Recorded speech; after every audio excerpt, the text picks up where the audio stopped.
The blood on Willa Crawford's hands had long since dried by the time she stumbled through her cabin door that September morning in 1878, but the exhaustion in her bones ran deeper than any single night's work.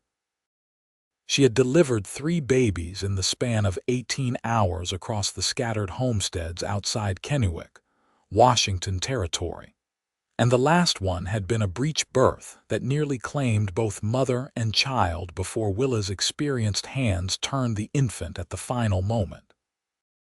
She was 24 years old and had been the only midwife within 100 miles for the past 3 years, ever since her mother passed from pneumonia and left her with all the knowledge 2 generations of midwives could pass down. The territory was rough and growing, with families settling along the Columbia River hoping to farm the fertile valleys, and every one of them seemed determined to populate the land as quickly as possible. Willa had delivered 47 babies in the past year alone, each one a small miracle she held in her calloused hands before passing them to their weeping mothers. Her cabin sat on the eastern edge of Kennewick, a simple structure her father had built before he died in a logging accident when she was 16. It was small but sturdy, with shelves lined with herbs and tinctures, clean linens always boiling in the pot outside, and a narrow bed she rarely spent enough time in. The garden out back grew the plants she needed for her work, chamomile and yarrow and feverfew, all carefully tended in what little spare time she could find. Willa had just managed to pump water into her basin when she heard the heavy footsteps on her porch. She tensed, exhaustion making her movements slower than usual as she reached for the rifle she kept by the door. A woman living alone had to be careful, even in a growing town like Kennewick. But the knock that came was gentle, almost hesitant, and when she cracked the door open, she found herself looking up at the broadest chest she had ever seen on a man. He stood well over 6 feet tall, with shoulders that seemed to span the entire door frame. His hair was dark brown and fell past his collar, pulled back partially with a leather cord, and his face was tanned and weathered from years of sun and wind. But it was his eyes that caught her attention, a startling gray blue that held an unexpected gentleness as he looked down at her. "Miss Crawford," his voice was deep and rough like stones tumbling in a creek. "That is me." Willa kept her hand on the door, ready to slam it shut if needed. "What do you want?" The giant man held up a basket, looking almost comically small in his massive hands. "Name is Jacob Reed. I have a place up in the hills, about 10 miles northeast. I heard you were out all night with the Morrison baby and the twins at the Henderson place. Thought you might need some provisions." Willa stared at the basket, then back up at his face. "You came 10 miles to bring me provisions?" "Yes, madam." He set the basket down on the porch. "There is fresh elk meat, some vegetables from my garden, and bread I baked yesterday. It is not much, but I figured you might not have time to cook after such a long night." Before she could respond, he had already turned and was walking back toward the enormous bay horse waiting at her fence. Willa watched him mount the animal with easy grace despite his size, and then he was riding away, leaving nothing but dust and the basket on her porch. She stood there for a long moment, confused and too tired to make sense of what had just happened. Finally, she picked up the basket and brought it inside. The elk meat was carefully wrapped and still cool. The vegetables were fresh and clean, and the bread was actually quite good when she tore off a piece to taste it. Willa ate standing at her counter, too hungry and exhausted to care about sitting down properly, and wondered about the mountain man who had ridden so far just to make sure she had food. The next morning, he came again. This time, Willa was awake, grinding dried herbs for a tincture she needed to restock, when she heard the now familiar heavy footsteps. She opened the door before he could knock and found Jacob Reed standing there with another basket. "Morning, Miss Crawford." He nodded respectfully, his long hair shifting with the movement. "Brought you some eggs and fresh milk. The chickens have been laying well.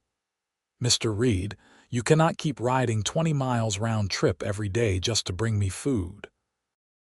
Willa tried to sound stern, but she was too curious to put much force behind it. "It is no trouble." He set the basket down beside her door. "A man has to do something with his time. You could be trapping or hunting or any of the 100 things mountain men do. I do those things too." The corner of his mouth twitched in what might have been the start of a smile. "But I can spare a few hours to make sure the woman who brings every child in this territory into the world does not starve from working too hard." He was gone again before she could argue, swinging up onto his horse and riding back toward the hills that rose in the distance beyond the river. It became a pattern. Every morning, just after sunrise, Jacob Reed would appear at her door with something he thought she might need. Sometimes it was food, fresh meat or vegetables or preserves he had made himself. Sometimes it was firewood, neatly split and stacked beside her house without a word. Once it was a new leather bag to replace her worn midwife's kit, with careful stitching and pockets perfectly sized for her supplies. Willa protested at first, insisting she could take care of herself, but Jacob never argued. He would simply leave whatever he had brought, nod politely, and ride away before she could make him take it back. The women in town noticed, of course.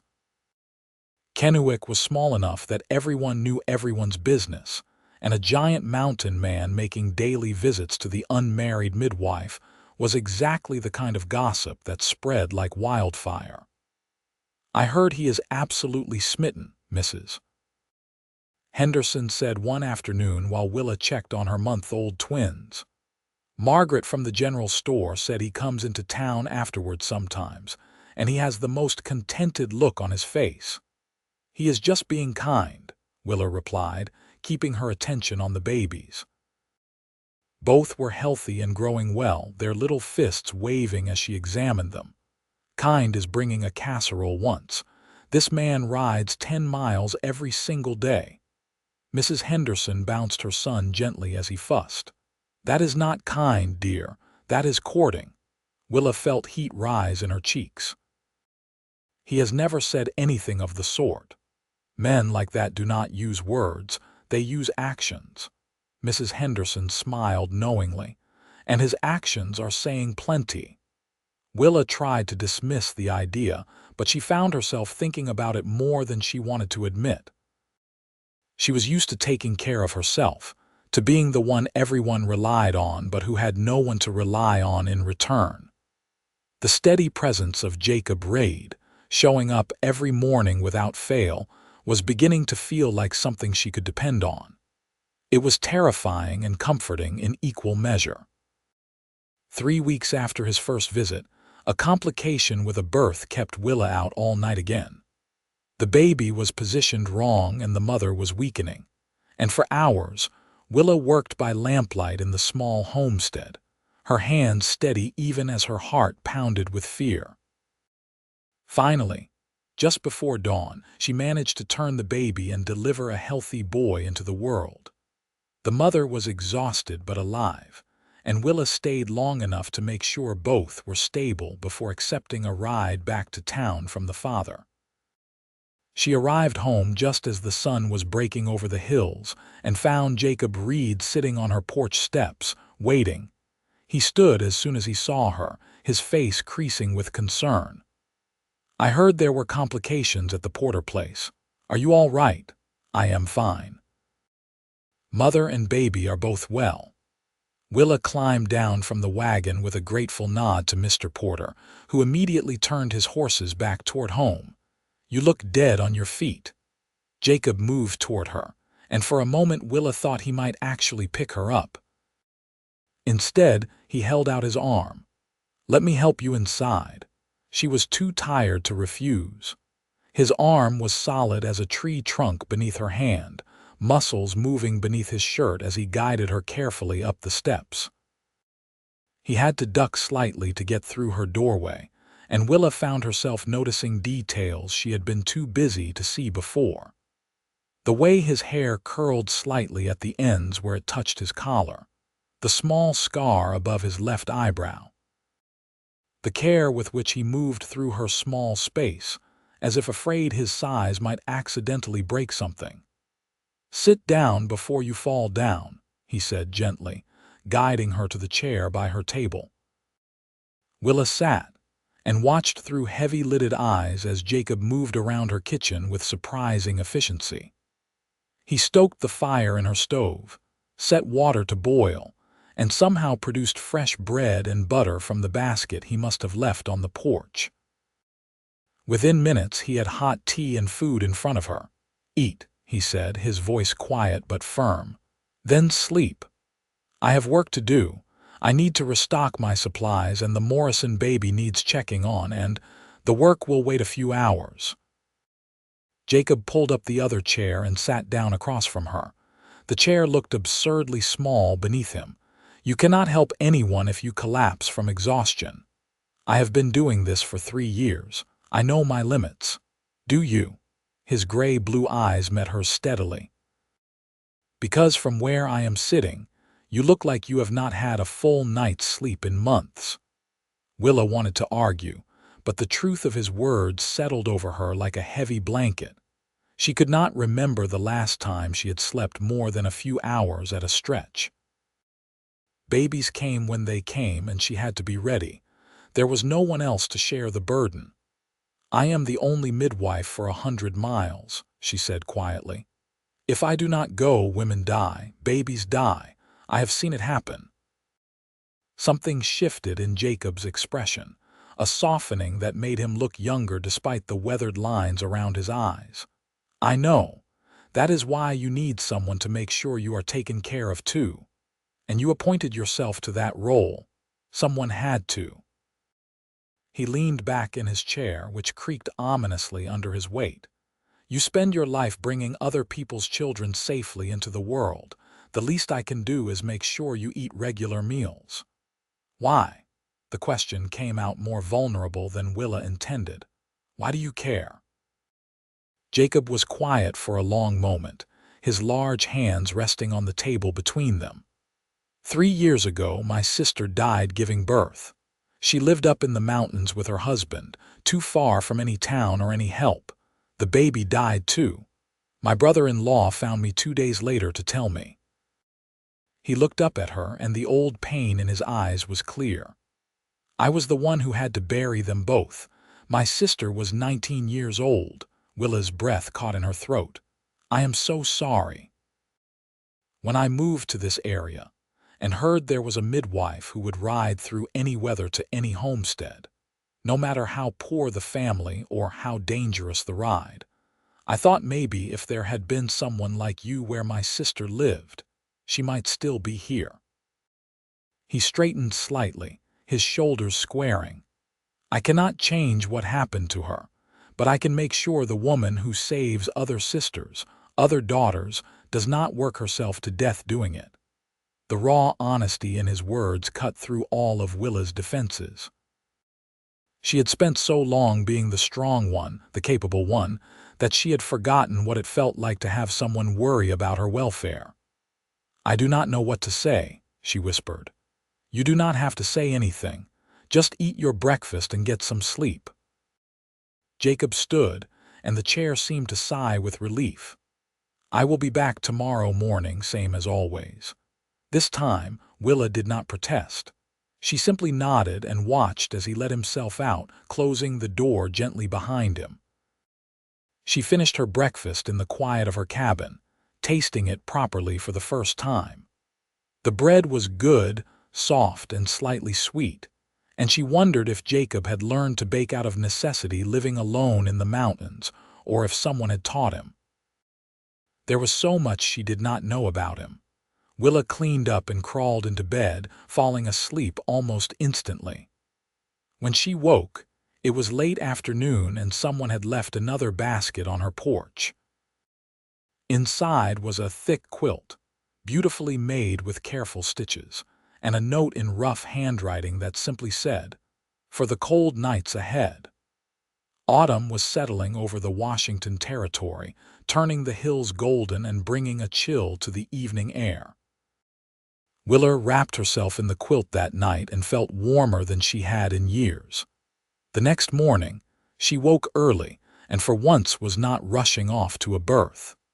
She took her time washing and dressing, and even braided her long auburn hair instead of just pinning it back haphazardly. When she heard the familiar footsteps on her porch, she had coffee already brewing and the door open before Jacob could set down his basket. "Good morning, Mr. Reed," she said, and was rewarded with a look of surprise crossing his weathered face. "Morning, Miss Crawford. You look rested." "I am. Thank you for the quilt. It is beautiful." He ducked his head slightly, and Willa realized with delight that the giant mountain man was blushing. "My mother taught me to sew before she passed, said a man should know how to mend his own things." "Well, she taught you well." Willa hesitated, then made a decision. "Would you like to come in for coffee? You ride so far every morning, the least I can do is offer you something warm before you head back." The surprise on his face deepened, followed by a slow smile that transformed his entire expression. "I would like that very much." He had to duck to get through her doorway, and once inside, the cabin seemed to shrink around him. But Jacob moved carefully, settling into the chair she indicated with a natural grace that seemed at odds with his massive size. Willa poured 2 cups of coffee and sat down across from him. In the morning light streaming through her window, she could see more details about him. The way his hands, so large and strong, had small scars across the knuckles and calluses that spoke of hard work. The breadth of his shoulders, which had to be pure muscle given how his shirt stretched across them. The surprising length of his eyelashes, dark against his tanned skin. "How long have you lived in these mountains?" she asked, cradling her cup between her hands. "About 4 years now. I came west from Missouri after my sister died. Could not stay in a place with so many memories." He took a sip of coffee and nodded appreciatively. "I have a cabin up in the hills, a good spot with fresh water and plenty of game. I trap in winter, hunt and trade in summer. It is a quiet life, but it suits me." "Do you get lonely?" "Sometimes," he admitted. "But I have always been more comfortable with solitude than crowds. Too many people make me nervous, like I might accidentally break something just by being too big for the space." Willa smiled at that. "You move very carefully for such a large man." "Had to learn young. My father was big too, and he taught me that strength without control is just destruction waiting to happen." Jacob set his cup down gently, as if demonstrating his point. "He made me practice moving through our house without knocking anything over, carrying eggs without breaking them, that sort of thing. Said if I was going to be this size, I had to be twice as aware of my surroundings as everyone else." He sounds like a wise man. He was. "He died defending our farm during the war. I was 15. Jacob's voice went quiet. "My mother lasted another 5 years before her heart gave out. Then it was just me and my sister, and then just me." The grief in his words was old but still present, and Willa understood it intimately. "I lost my father to a logging accident when I was 16, and my mother to pneumonia 3 years ago. She was the one who taught me midwifery, everything she knew from her mother and grandmother before her. Sometimes I feel like I am carrying all their knowledge in my hands, and I am terrified I will forget something important at the wrong moment. I have heard you are the best midwife this territory has ever seen," Jacob said quietly.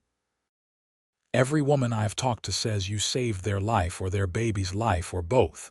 That is not luck or memory. That is skill and dedication." Willa felt her cheeks warm. "I just do what needs to be done. That is more than most people can say." They sat in comfortable silence for a moment, drinking their coffee as morning light filled the small cabin.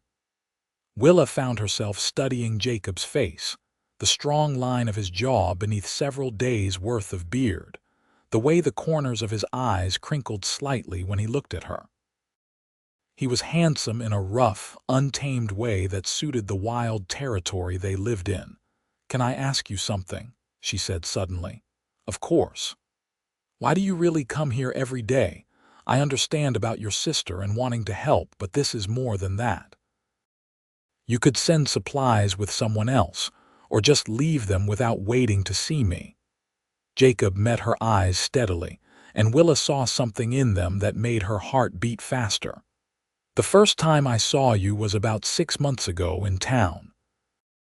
You were rushing to your horse with your midwife bag, and someone said the Fletcher woman had gone into labor early.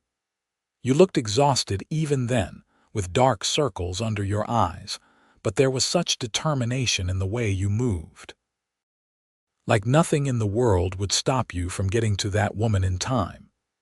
He leaned forward slightly, his large frame somehow not seeming threatening despite filling so much of the small space. "I watched you ride out of town at a full gallop, and I thought about my sister. About how she needed someone exactly like you and did not have anyone at all. And I thought about how someone that dedicated to saving lives probably did not have anyone taking care of them. So you decided to appoint yourself my caretaker." Willa tried to keep her tone light, but her voice came out softer than she intended. "I decided I wanted to know you better. And a man like me, living alone in the mountains, does not exactly have opportunities for social calls. So I figured bringing provisions was something useful I could do that might also let me see you regularly." He smiled slightly, looking almost shy. "I did not expect it to become the best part of my day." Willa's heart was pounding now, a flutter of something she had not felt in years rising in her chest. "It has become something I look forward to as well." "Has it?" The hope in his voice was unmistakable. "Yes. I spent 3 years thinking I had to be completely self-sufficient, that needing help was a weakness. But you have shown me that accepting kindness does not make me weak. It just makes me human." She reached across the table, placing her hand over his enormous one. Her fingers barely covered half of it, but the warmth of his skin against hers felt right. "Thank you for that." Jacob turned his hand over, gently enfolding hers in his careful grip. "Thank you for letting me help, and for the coffee." They sat like that for a while longer, hands joined across the table, neither one wanting to break the moment. Outside, Kennewick was waking up, the sounds of the growing town filtering through the walls. But inside the cabin, there was just the two of them and the beginning of something that felt like it could become everything. Eventually, Jacob had to leave, though he seemed reluctant to do so. "I should head back. I have traps to check. Will you come back tomorrow?" Willa walked him to the door, not wanting him to go but understanding he had his own life to tend to. "Every day, if you will have me." "I will have you." The smile he gave her could have lit up the whole territory. He touched the brim of his hat in farewell and headed to his horse, and Willa watched him ride away with a lightness in her chest she had not felt since before her mother died. True to his word, Jacob came back the next day, and the day after that, and every day that followed. But now, Willa was always ready for him, with coffee brewing and time carved out of her busy schedule to sit and talk. She learned about his life in the mountains, about the cabin he had built with his own hands and the land he knew like the back of them. He learned about her work, about the families she served and the constant worry that she would not be skilled enough or fast enough when a difficult birth came. "I wish you could see yourself the way others see you," Jacob said one morning about 2 weeks later. They were sitting on her porch, watching the sun come up over the Columbia River in the distance. "You are remarkable, Willa." It was the first time he had used her given name, and the sound of it in his deep voice sent warmth spreading through her. "Call me Willa, always." Miss Crawford sounds too formal for someone who has become my closest friend. Willa, he repeated, as if testing how it felt. Then you should call me Jacob. No more of this Mr. Reid business. All right, Jacob. She smiled at him, and he smiled back, and Willa thought she could happily spend the rest of her life starting every day exactly like this. But life in the territory was never predictable for long. 3 days later, Willa was called to a homestead 30 miles north, where a young woman was having her first baby, and the labor had been going on for more than a day. Willa saddled her horse and packed her supplies, leaving a note on her door for Jacob explaining where she had gone. The ride north was hard, with storm clouds gathering overhead and the wind picking up. Willa pushed her horse as fast as she dared, arriving at the isolated homestead just as the first drops of rain began to fall. Inside, she found a scene that made her heart clench. The mother was barely conscious, her skin pale and clammy, while her terrified husband hovered nearby, clearly out of his depth. Willa assessed the situation quickly and got to work, her hands steady even as her mind raced through possibilities. The baby was in distress. The mother was hemorrhaging, and they were 30 miles from town in the middle of an approaching storm. It was exactly the kind of situation that could easily claim 2 lives, and Willa felt the familiar fear and determination rise up in her chest. She worked through the night, using every skill her mother and grandmother had taught her.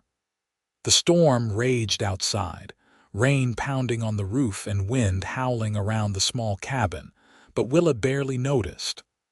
All her focus was on the woman in front of her and the baby that needed to be born. Finally, as dawn was breaking, the baby came. A little girl, small but breathing, her cries filling the cabin like music. The mother was weak but alive, the bleeding controlled, and Willa felt the familiar wave of relief and exhaustion wash over her. She stayed through the morning to make sure both mother and child were stable, teaching the father how to care for them and what warning signs to watch for.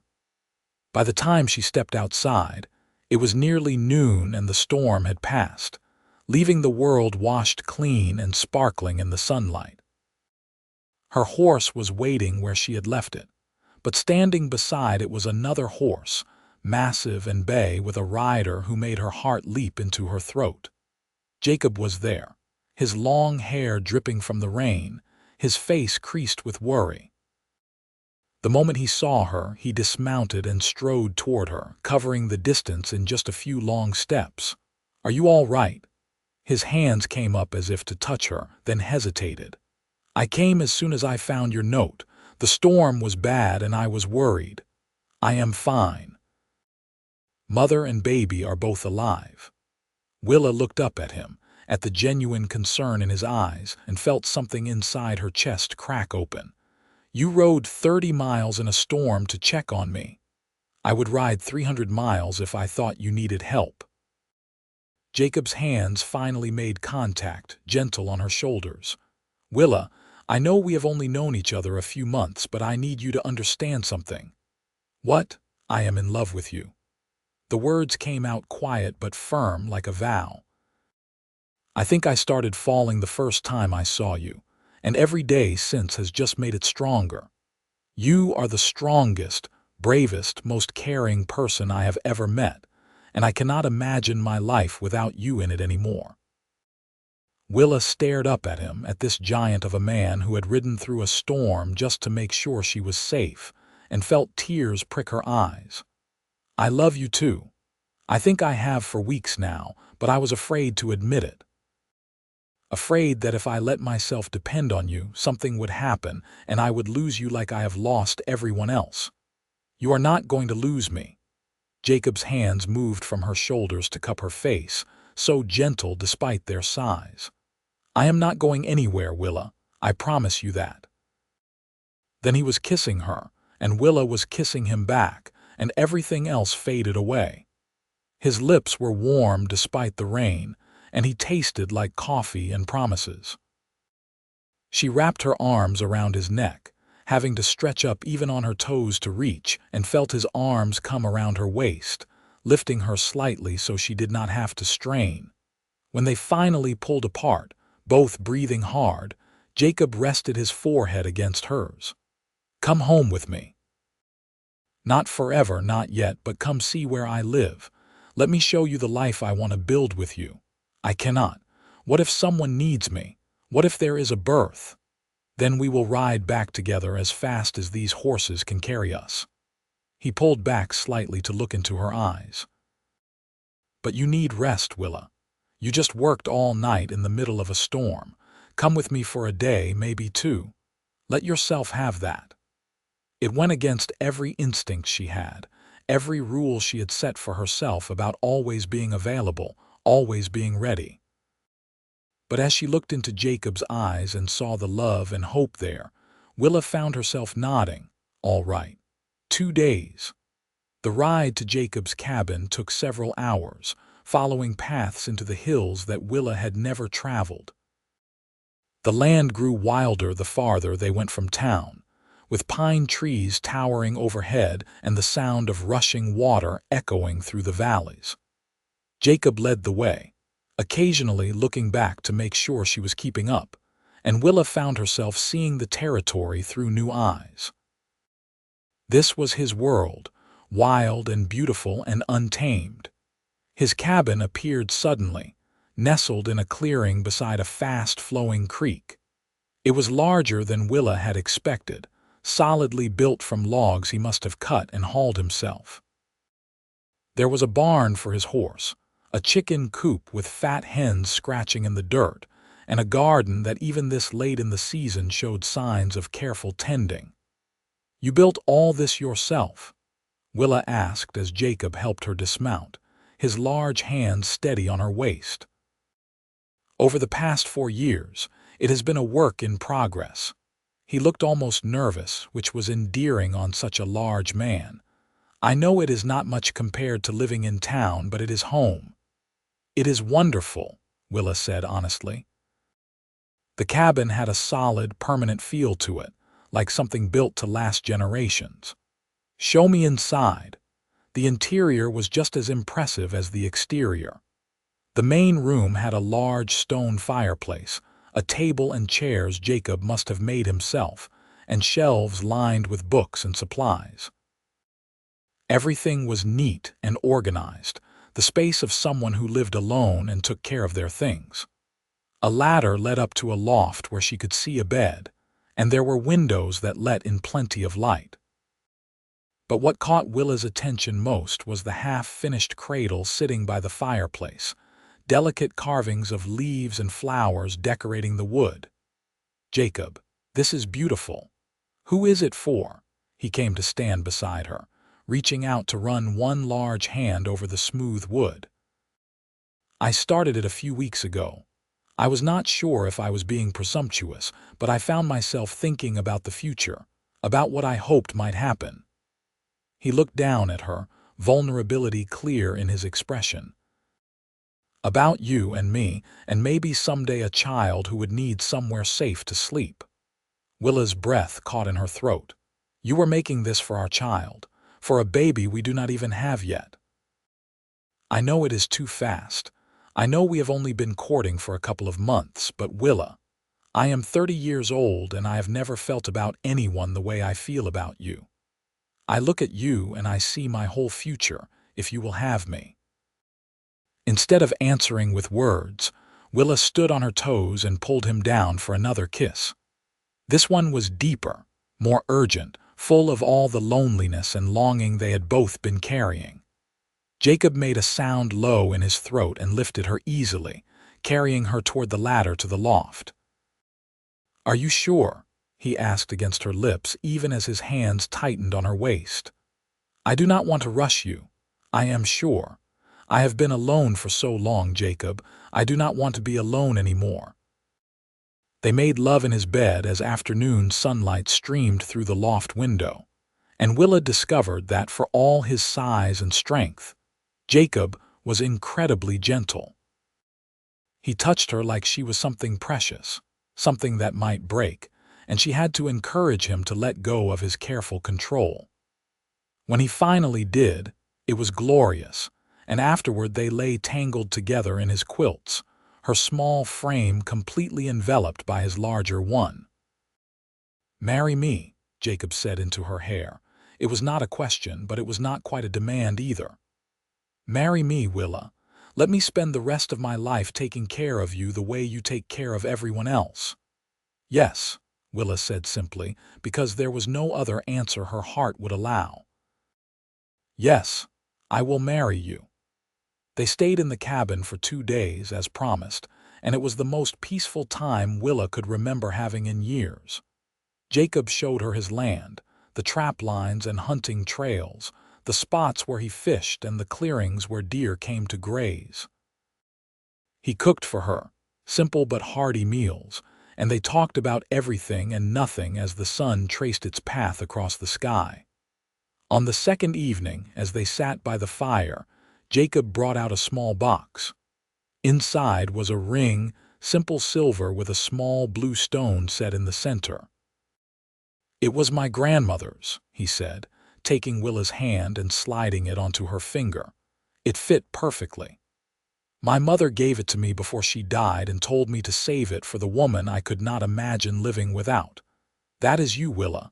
You are the one I cannot imagine living without." Willa looked at the ring on her hand, then up at the man beside her, and felt completely, utterly happy. "When should we get married?" "As soon as possible if I had my way. But I know you have responsibilities in town, and I do not want to take you away from that. What if you did not have to? What if you came to live in town with me in my cabin? It is small, but we could add on, and you would be closer to help me." Willa squeezed his hand. "I know you love it up here, but Jacob, babies do not wait for convenient times. If I am living 10 miles from town, I cannot serve the families who need me." Jacob was quiet for a moment, and Willa worried she had asked too much, but then he nodded slowly. "You are right. And honestly, this place was always just somewhere to be alone with my grief. I do not need that anymore. I have you now, and helping you help others sounds a lot better than trapping in the mountains by myself. You would really give this up, this beautiful place you built. I would give up anything to be with you." He pulled her close, tucking her against his chest. "Besides, I can keep this as a hunting cabin, somewhere we can come when you need a break. But home will be wherever you are." They returned to Kennewick the next day, and news of their engagement spread through town almost before they arrived. By the time they reached Willa's cabin, there was already a small crowd waiting to congratulate them.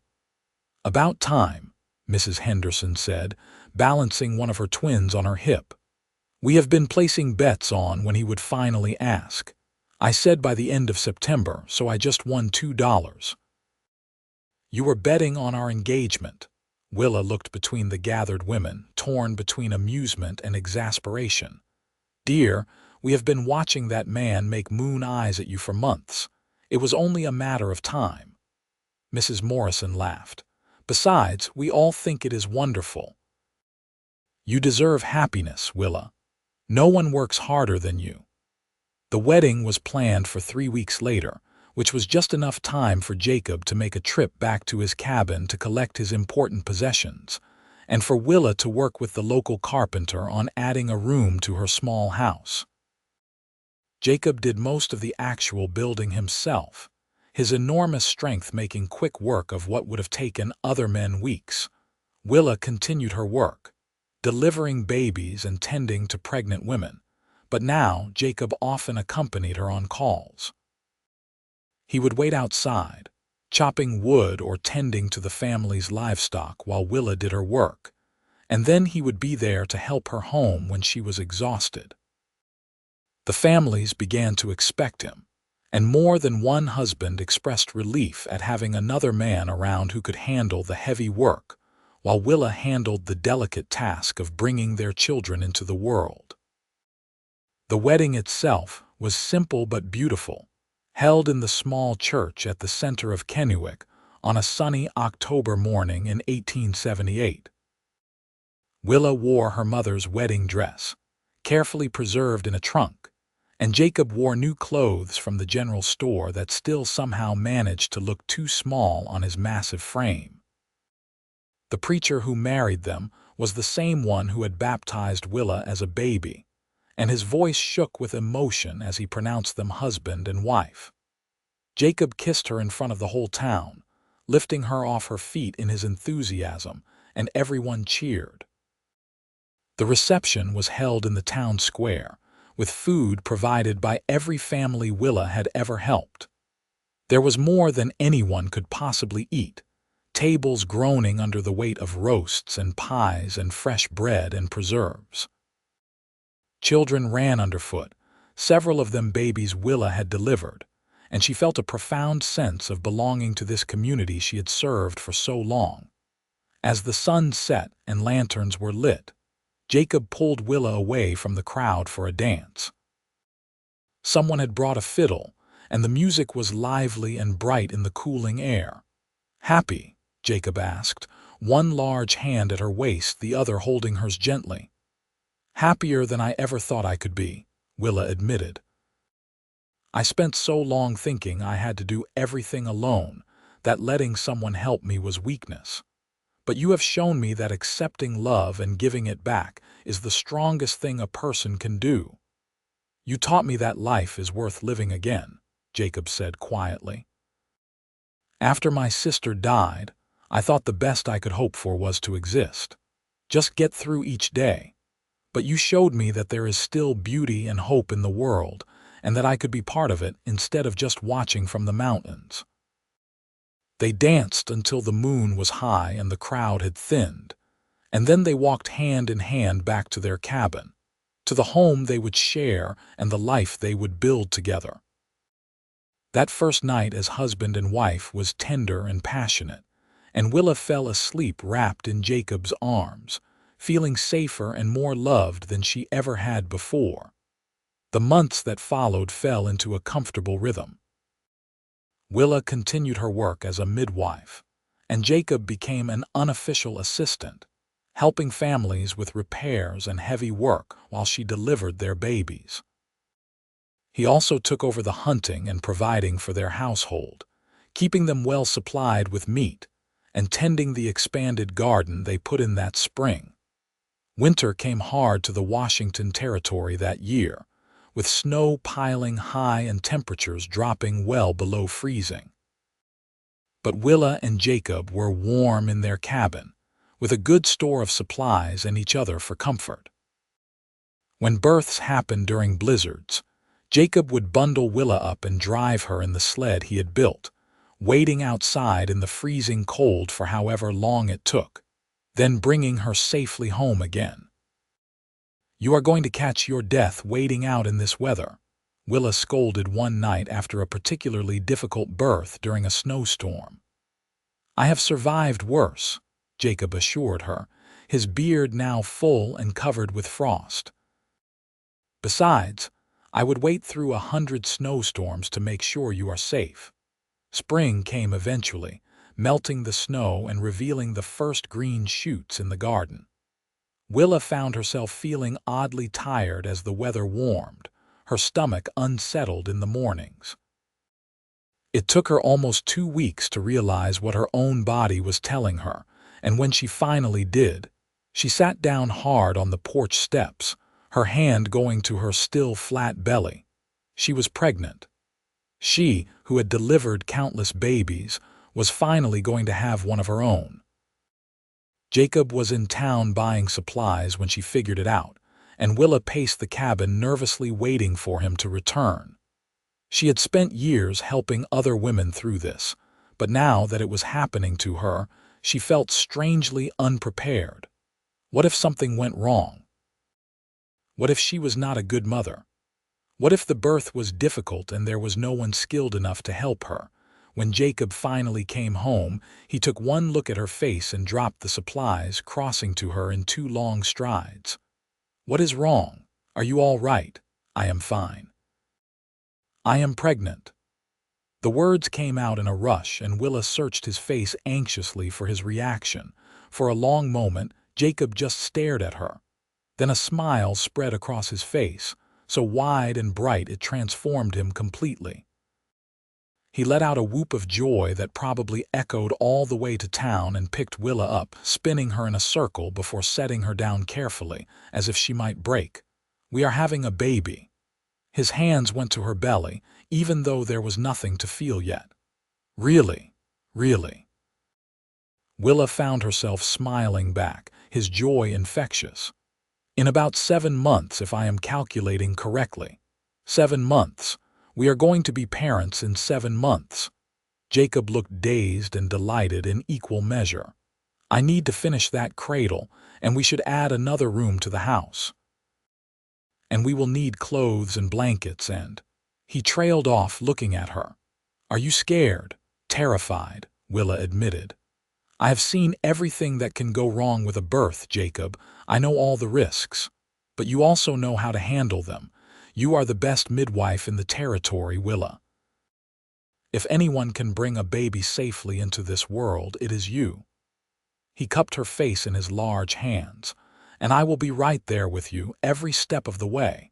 You are not alone in this." His confidence helped settle some of her fears, and over the following months, Willa found herself experiencing pregnancy from an entirely new perspective. She understood now the fear and anticipation that the women she helped must feel. The strange combination of excitement and terror that came with knowing your life was about to change completely.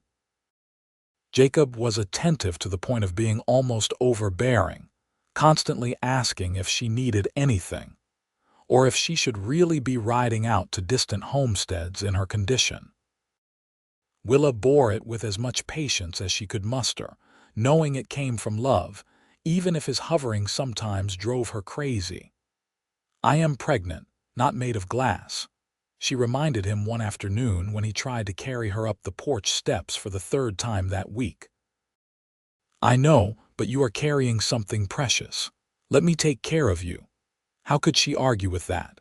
As summer turned to fall and her belly grew round, Willa had to admit that having help was a blessing. Jacob took over more of the physical work, and when a call came for a birth, he insisted on driving her in the wagon instead of letting her ride horseback. The families they served became accustomed to seeing them as a pair, and more than one expectant mother joked that they should charge double since there were 2 of them.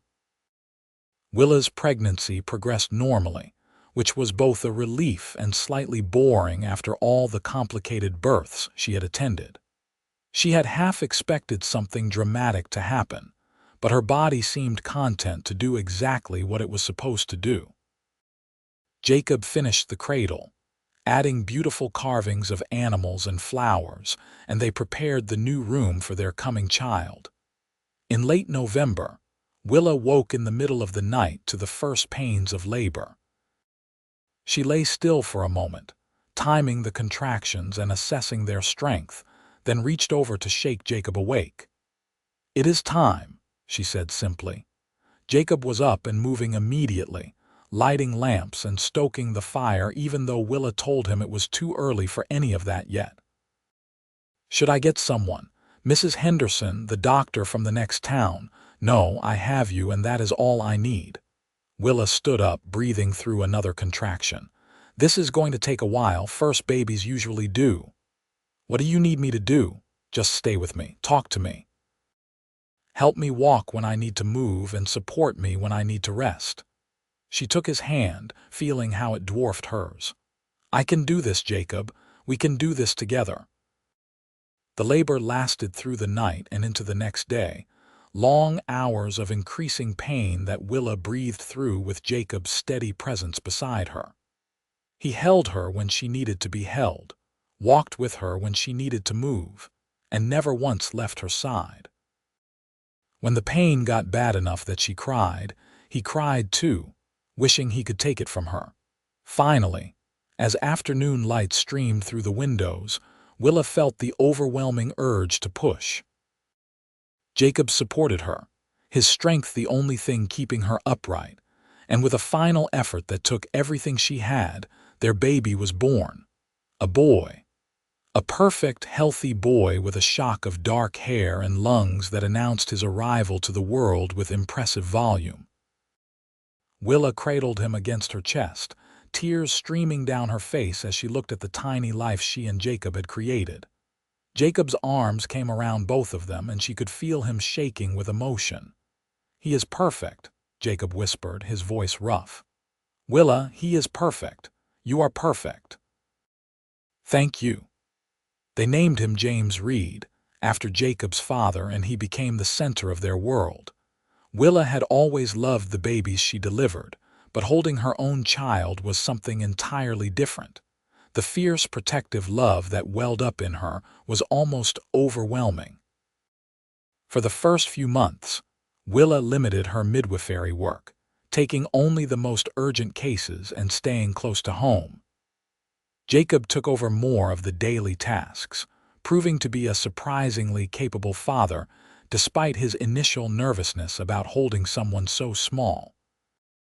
He would walk the floor with James for hours when the baby was fussy, singing old songs his mother had taught him in a deep, rumbling voice that usually put the baby right to sleep. By the time spring arrived again, they had settled into a new routine. Willa returned to her regular midwifery work, but now she often brought James with her, strapped to her chest in a sling Jacob had made. The women she served loved it, cooing over the baby and joking that he was getting an early education in his mother's profession. "Maybe he will grow up to be a doctor," Mrs. Morrison suggested one day, bouncing James on her knee while Willa checked on her newest baby. "Maybe," Willa agreed, though privately she hoped he could choose any path he wanted, whether that was medicine or farming or anything else his heart desired. Life continued peacefully for the next few years. Kennewick grew, with more families settling in the area and the town expanding.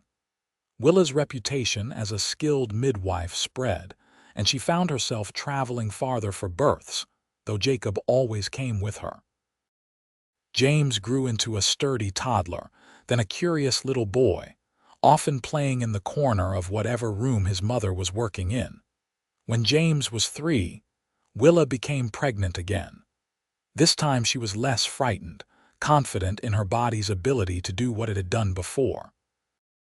Their second child, a daughter they named Julia, was born on a mild spring morning with far less drama than her brother. She came into the world quietly, with big gray-blue eyes exactly like her father's. "We make beautiful children," Jacob said, holding Julia carefully while James peered at his new sister with interest. "We do," Willa agreed, exhausted but happy. "Though I think we might be done after this one. 2 seems like a good number." Jacob laughed. "Whatever you say. You are the one who has to carry them." But nature had other plans. 3 years after Julia was born, Willa found herself pregnant for a third time, much to her surprise and Jacob's delight. This pregnancy was harder than the others, leaving her more tired and uncomfortable, and she had to reduce her midwifery work significantly in the final months. Their third child, another boy they named Joseph, was born in early winter. He came fast, arriving so quickly that Jacob barely had time to get Willa settled before the baby was there. He was smaller than his siblings had been, but healthy and loud, making his presence known from the moment he drew breath. 3 children, Willa marveled, looking at her expanded family. James was now 6, Julia was 3, and baby Joseph was nursing contentedly. "How did we end up with 3 children?" "Well, when a man and woman love each other very much," Jacob started, grinning. Willa threw a pillow at him. "I know how it happens, thank you. I just cannot believe we have 3 of them." But the truth was, she could not imagine their life any other way. Their little cabin had grown over the years, with rooms added as needed until it was a proper house. The garden was large and productive. Jacob's hunting kept them well supplied with meat, and Willa's work as a midwife was as steady as ever, though she had trained 2 younger women to help share the load. As the children grew, Willa found herself delivering the babies of children she had delivered years before. It was a strange and wonderful feeling, seeing the circle of life continue, watching the community she had helped populate grow and thrive. James showed an early interest in his mother's work, often asking questions about babies and birth. Willa answered as honestly as she could for his age, pleased that he seemed to have inherited her caring nature. Julia was more adventurous, wanting to follow her father on hunting trips and learn to track and fish. Joseph, the youngest, was still too small to show much personality beyond a general cheerfulness and an impressive ability to get into mischief. One evening when James was 8, Julia was 5, and Joseph was 2, the family sat together on their porch watching the sunset. It was a warm summer evening, and the children were playing in the yard while Willa and Jacob sat close together on the bench he had built. "Do you ever regret it?" Jacob asked quietly. "Marrying a mountain man and spending your life bringing other people's babies into the world instead of doing something easier." Willa looked at him in surprise. "Where is this coming from?" "I was in town today, and I heard some women talking. They said you could have married anyone, that you could have had an easier life if you had chosen a merchant or a banker instead of someone who used to live alone in the hills." He was not looking at her, his eyes on their children instead. "Made me wonder if they were right." "Jacob Reed, look at me." Willa waited until his gray-blue eyes met hers. "Those women do not know anything. I did not want easy. I wanted real. I wanted someone who understood hard work and sacrifice, someone who knew what it meant to help others without expecting anything in return. I wanted you. I just want you to be happy. I am happy. I have work that matters, children I adore, and a husband who rode through a storm just to make sure I was safe. That is not just happiness, Jacob. That is everything." She took his large hand in both of hers. "You once said you would ride 300 miles if I needed help. Well, I would walk 1,000 miles to find you again if I had to. You are my home, do you understand? Not this house, not this town. You." Jacob pulled her close, tucking her against his side, and Willa felt his chest shake with emotion. "I love you so much it scares me sometimes. I love you too, more than I have words for." They sat like that as the sun finished setting, their children's laughter filling the air, and Willa felt profoundly grateful for the life they had built together. Years continued to pass, marked by the seasons and the steady work that filled their days. Willa delivered hundreds more babies, her reputation spreading across the territory and into neighboring areas. People would sometimes travel for days just to have her attend their births, and she turned none of them away if she could possibly help it. Jacob remained her constant support, still bringing her breakfast every morning even though they shared a bed, still making sure she took time to rest, still looking at her like she was the most remarkable thing he had ever seen. The mountain man who had once lived alone with his grief had become a devoted husband and father, beloved by the community for his kindness and his willingness to help anyone who needed it. Their children grew strong and healthy. James did indeed develop an interest in medicine, and when he was 15, Willa arranged for him to apprentice with a doctor in a larger town. He would return home regularly, full of stories about what he was learning, and Willa glowed with pride at the man he was becoming. Julia, true to her adventurous nature, learned to hunt and trap alongside her father, but she also had a talent for numbers that led to her keeping books for several businesses in town. She was fierce and independent, with her mother's determination and her father's strength, and Willa knew she would do remarkable things with her life. Joseph, the youngest, was cheerful and social, making friends wherever he went.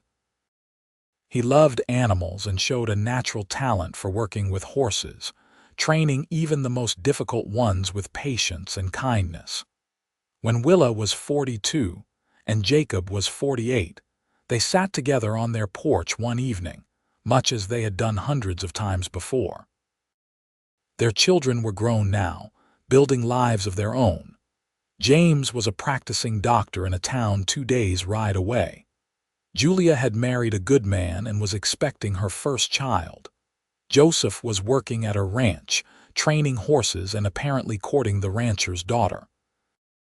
"We are going to be grandparents," Jacob said, a note of wonder in his voice. "I am old enough to be someone's grandfather." "You are not old," Willa protested, though she had noticed the silver threading through his hair and beard. "You are distinguished." "I am 48. That is old."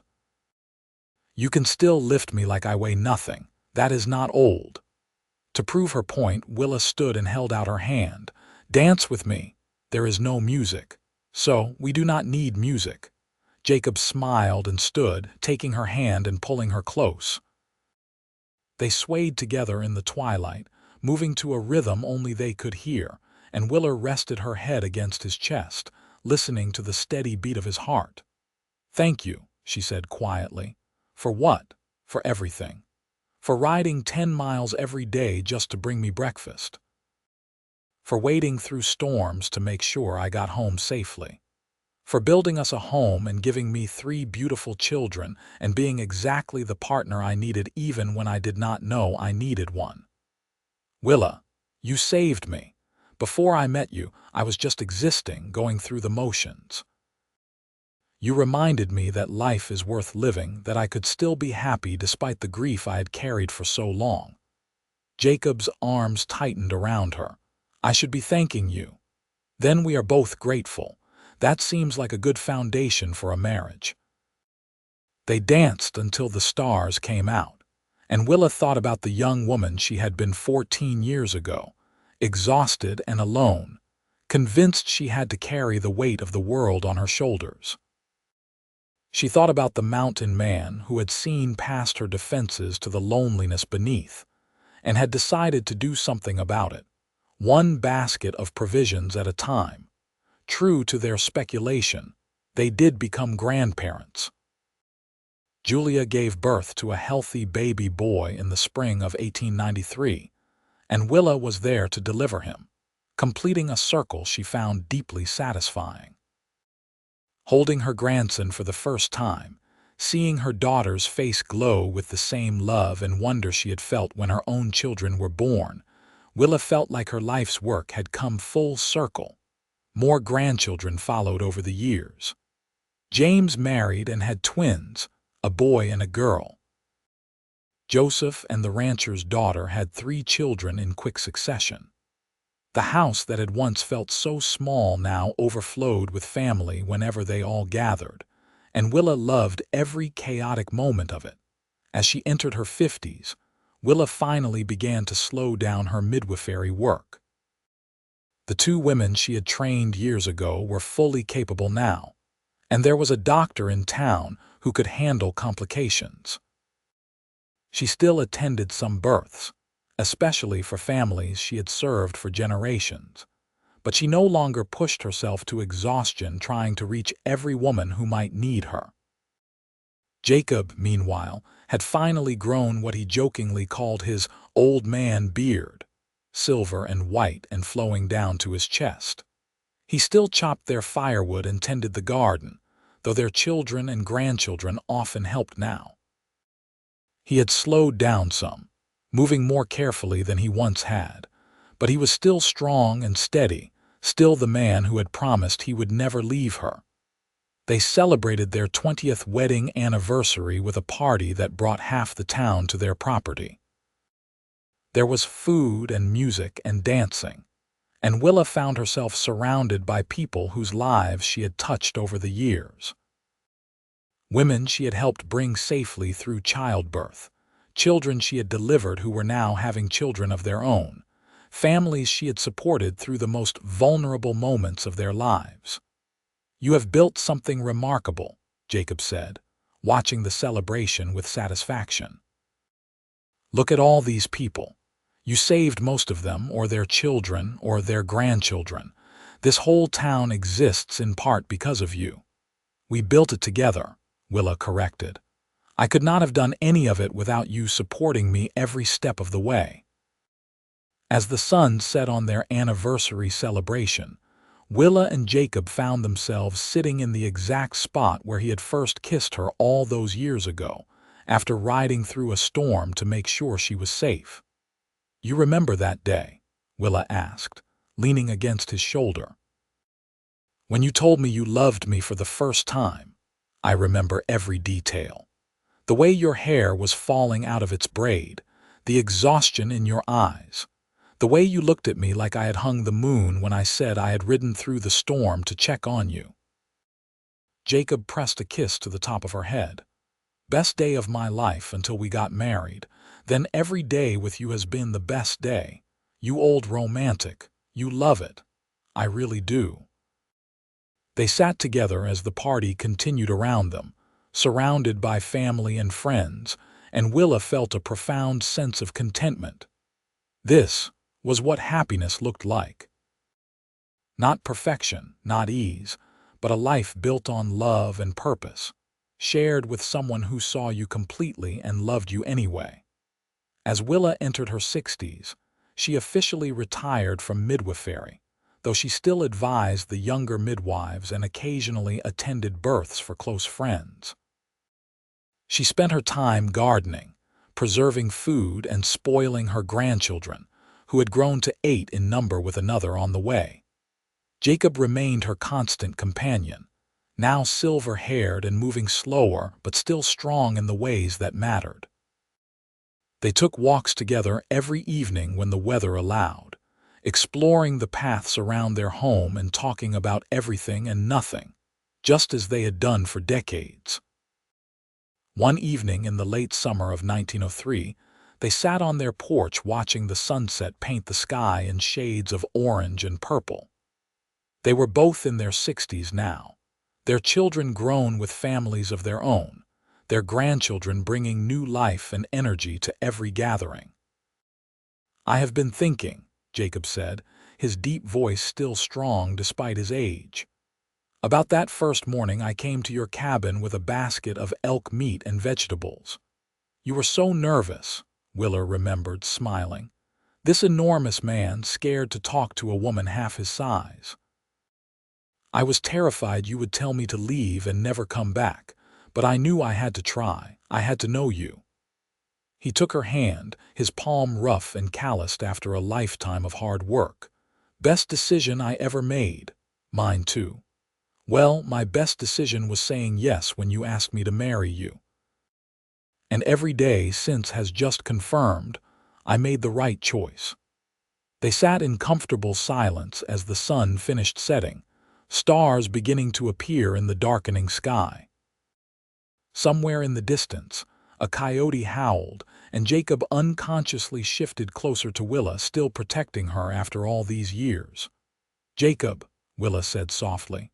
Yes. If I had to live my life over again, I would not change a single thing. Every hard moment, every exhausting night, every difficult birth led me to you and to this life we built together. I want you to know that.